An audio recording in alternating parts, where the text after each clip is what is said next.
And now, here to entertain you all, because every day he's hustling. Side Hustle Cinema. Welcome back to the channel. Side Hustle Cinema here. Thanks for clicking on this video. And today, guys, we got a really fun one that we're going to do.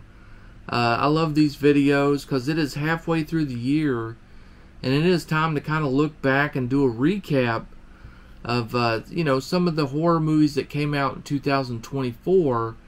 And we're going to do a top 10 countdown of my top 10, the ones that I liked the most. I haven't seen everything, but I've seen a lot.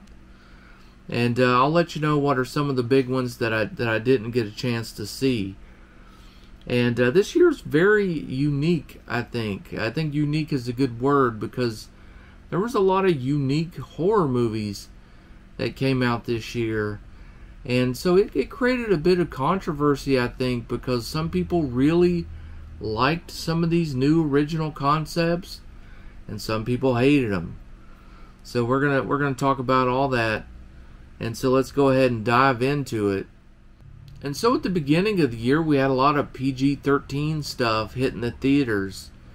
And the good news is a lot of it made money. That's always a good thing, not only for the theaters, but for horror movies in general. Because if they don't make money, they're not going to make as many. So, we always want them to do well, even if we don't enjoy the movies all the time that come out. But we had like Imaginary, Night Swim, Tarot came out a little while after that one, Lisa Frankenstein. There was some okay stuff in there. Night Swim, I still kind of think could have been a really good one if that ending had been changed. Oh, that ending was atrocious. It's just terrible ending for that one. I hated it just for that reason. Up until then, I thought it was a good one. Imaginary was okay, but kind of forgetful. Tarot, definitely not as bad as people said it was. But, not that great either. It just kind of, a meh, middle of the road kind of movie. Not that great. We also had a bunch of faith-based stuff come out early on, like, we had the First Omen, we had Immaculate.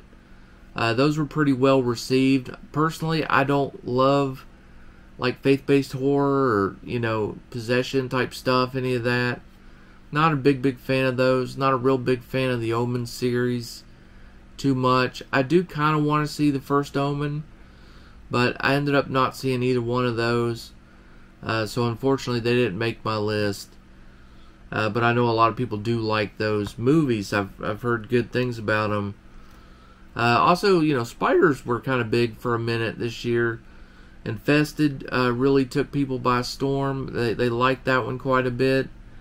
The movie Sting came out. That was a pretty good one. We had, some box office stuff that did really well. Like Quiet Place Day 1 made a ton of money. That one did really well. But then we had a couple of stinkers that, they were, good movies potentially, but didn't do as well. Stuff like Abigail. We had Strangers Chapter 1. Also The Watchers. The Watchers is one that I regret not seeing. I wish I could have saw it for this list. Because I have a feeling that one might be one that I would like.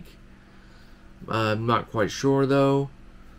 And then we had a bunch of unique stuff. And this was really, I think, what the year was kind of highlighted on so far. And that's because we had stuff like I Saw the TV Glow. We had stuff like In a Violent Nature, which took that way different approach of, following the killer through, most of the scenes and stuff. We had the movie Stop Motion, was definitely very different. The Watchers, was one that was, that was different. A lot of good stuff. And so, yeah, it's been an interesting year so far. I'm going to give you my list of what I thought were some of the better ones this year. And let me know your list down in the comments section. If you can't think of 10, then give me 5 or give me your top 3 or whatever, you know. Just I do really kind of want to hear what your lists are. I'm very curious about that. I looked at several people's lists, and I'm glad I did, because it did turn me on to some of these movies that'll be in my top 10 that maybe some of you haven't heard of. And so let's go ahead and get into my list now. And number 10 is going to be Sting. And a lot of people probably prefer Infested. They, you know, probably like that one a little more. But I don't know. For me, I couldn't get into Infested that much. I didn't know when I first went to see it that it was, you know, in a foreign language, and, you know, I had to watch subtitles. That kind of threw me off. The urban setting. Couldn't really get into the characters too much. I don't know. I was kind of over it before the movie got good, and it just took me out of it too much that I just never could recover. And but with Sting, I really enjoyed it. The third act in Sting was pretty good too. Up until then, I was kind of like, I thought, oh no, man, I've overhyped this one in my mind too. But you know, I enjoyed it enough, and then the third act I thought really put it over the top, and made me, you know, probably want to put it in my collection when it comes out on Blu-ray. I also thought the little girl in the movie was you know, pretty good. Sometimes, you know, when a kid actor has to do a lot of heavy lifting, you get a little worried that maybe they can't pull it off, and you know, I thought she did a good job in the movie. Number 9 is In a Violent Nature. And I put this one on the list just mostly because I felt like just the uniqueness of the movie made it kind of deserve to make the top 10. You know, that uniqueness is what made a lot of people dislike the movie as well. Following the killer around, I found it terribly interesting when I saw it, you know, in theaters. But then when it came out, you know, on home release, I watched it again, and I kind of got to see people's points about it being long and drawn out. I found that on the second watch being pretty tedious, you know, to watch. I don't necessarily want them to do another movie like this, but if they did, they need to shorten it up, like as far as the, you know, the following the killer, and only follow them when something really interesting is going on. Just walking through the woods was a little too much, but I really applaud the effort and the uniqueness that they tried to accomplish. Number 8. This one's another controversial one because I saw a ton of people who hated this movie, but I really enjoyed it, and that is Blackout. It's also one that I think a lot of people haven't seen. It's a werewolf movie, and it's got an old school feel to it because the makeup and the style that the wolf is really resembles more of like the Lon Chaney Wolfman than some of the, you know, newer werewolf movies, or even like the old classics like The Howling and stuff. You know, they kind of went with that Lon Chaney look, which I liked it, and I thought it was really appropriate for this movie. Also, this is one of those Larry Fessenden movies, which I hear, you know, that he's like kind of known for more about character development and story building than he gets into, like, you know, the actual horror elements of it sometimes. But I found myself being really intrigued and wrapped up in the story, and I didn't mind the extremely slow burn that is this movie. I thought the payoffs were worth it, though, when the wolf stuff does start to happen. It is a little few and far between, but I really enjoyed the movie. I thought it was great. Number 7 is Maxine. And this is, you know, one that I was waiting to get this one in. That is the cutoff of this list, by the way. Was Maxine. So anything that came out after that, like Long Legs and stuff like that, did not make the list. Those will be, if they make the list, it'll be my year-end, finale list. But I'm hearing good things about Longlegs, so who knows. But we did end the list with Maxine. That's the one I wanted to get in and make sure and see if it was going to make the list or not. And I do have it at number 7 here. I felt like this was a fitting end to the trilogy. Again, it was very unique the way that it looked and felt. I like that 80s Hollywood grunge look that was going on. Honestly, there was a lot more like killing and stuff like that was going on than I thought there would be. I was afraid that this one might be the stinker of the 3. I kind of thought, uh-oh. All year long I was like fearful that this one wouldn't be good. And I'm glad I was wrong. I enjoyed this one quite a bit. I still like X as my favorite of the trilogy, but I thought this one was a very good, a very good finale to the story. I'm ready for this to kind of move on, though.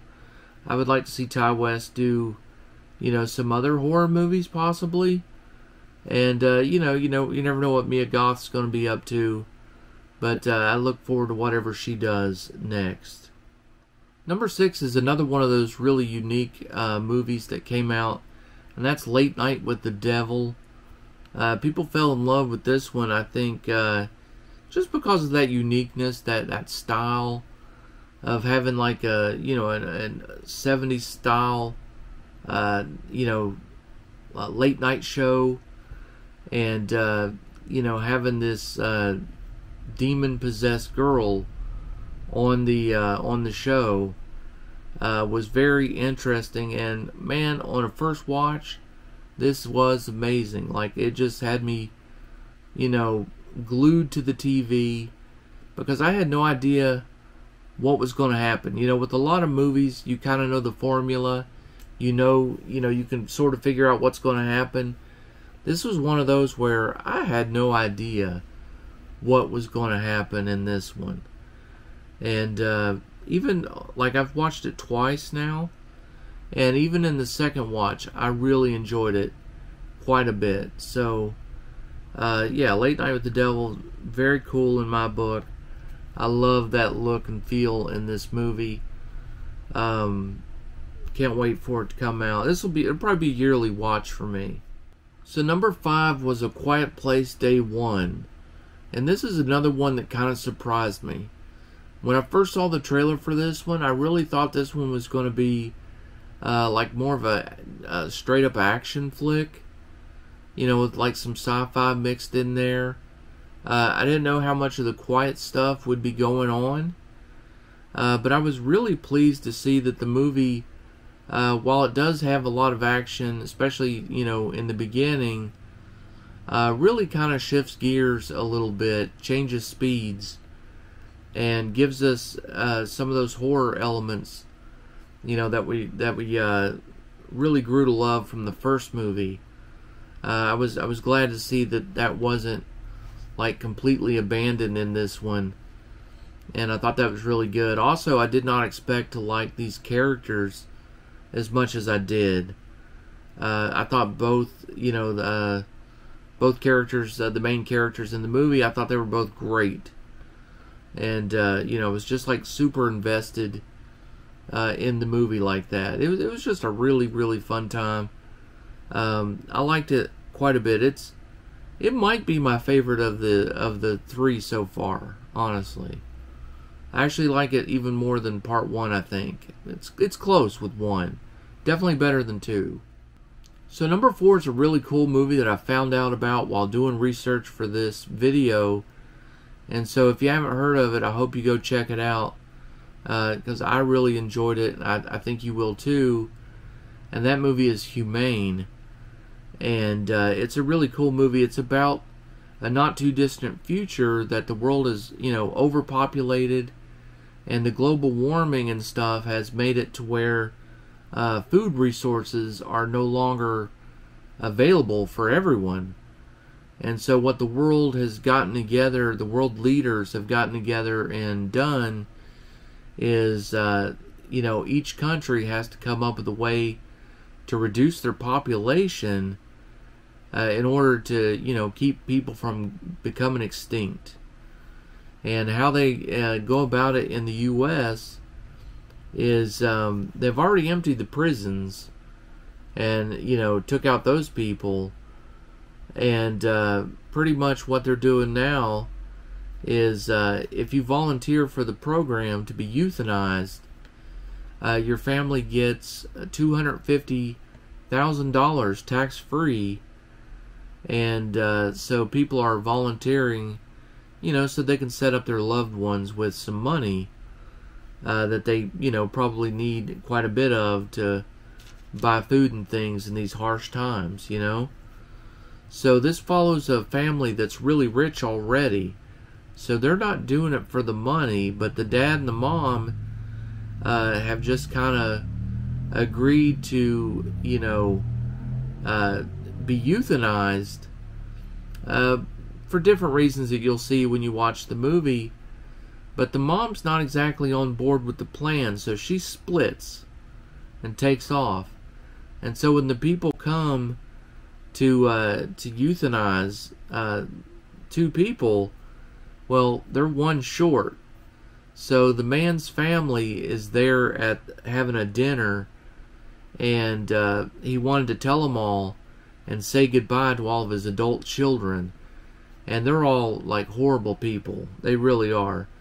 There's one character who's supposed to be sympathetic, but he's horrible too, to be honest with you.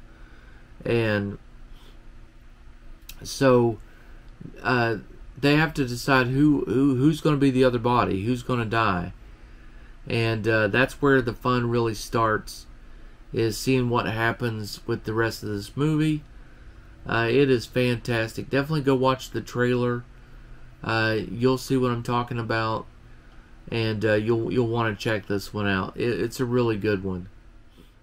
Number 3 is going to be Winnie the Pooh, Blood and Honey Part 2. And I'm a huge fan of the first one, and the second one did a really good job of, incorporating all the changes that were made with the redesigns and everything. I thought they came up with a really smart storyline to explain why the first movie looks so different. And you could tell that this one just had a bigger budget. The movie had just so much of a better look to it. It looked like a more expensive movie, even though it's still a very small budget. I thought the kills in this one were really good. It's another good story. I enjoyed the first one quite a bit, and the second one really just followed suit. I'm definitely looking forward to what the Poohniverse has in store for us with all the different movies that are going to be coming out. I can't wait to check them all out. I'm excited for this one, but I definitely enjoyed Blood and Honey 2. And let me know if you did in the comment section below. Number 2 is probably another one that maybe you've never heard of. It's called Lowlifes. And it was a Tubi original. And I love this movie. This movie is so much fun. It's about a... it's hard not to spoil this one, so I'm going to try. It's about a group of... vacation and family. They're on an RV vacation. It's, 2 older kids, like right around college age, and the parents, they're in an RV, and they run across some, some hillbilly family out, and they're stranded with their cars broken down, and so they end up, intermingling and get stuck together, and then things get crazy from there, and I can't really say any more than that without spoiling it. I would say go to Tubi and check it out, just off the recommendation. If you watch the trailer, I'm afraid it's going to give away a little too much. But, I think the moral of the story is don't judge a book by its cover. I think would be a good lesson in this one. There's lots to like about this movie. Very cool atmosphere, very interesting twists, turns. There's like 3 college-age girls in this movie. All of them look pretty good. And then, you know, the kills are pretty cool too. And just not knowing what's going to happen next made this one so much fun. I just loved it quite a bit. And then that brings me to number 1, and that one is going to be Abigail. I love this one in theaters. I really don't understand why it didn't do better. You know, in theaters, I thought it had everything. I mean, you had like some star power with Catherine Newton and, you know, Melissa Barrera. I thought that would, like, that young star power coming off of, you know, Scream and Lisa Frankenstein. I thought that would, you know, draw people to this one. And also had Radio Silence was the directors of this one. And, you know, I just really thought it would have done better. But it was one of my favorites of the year. And that concludes the list. Let me know your list down below. And that's going to do it for today's video, guys.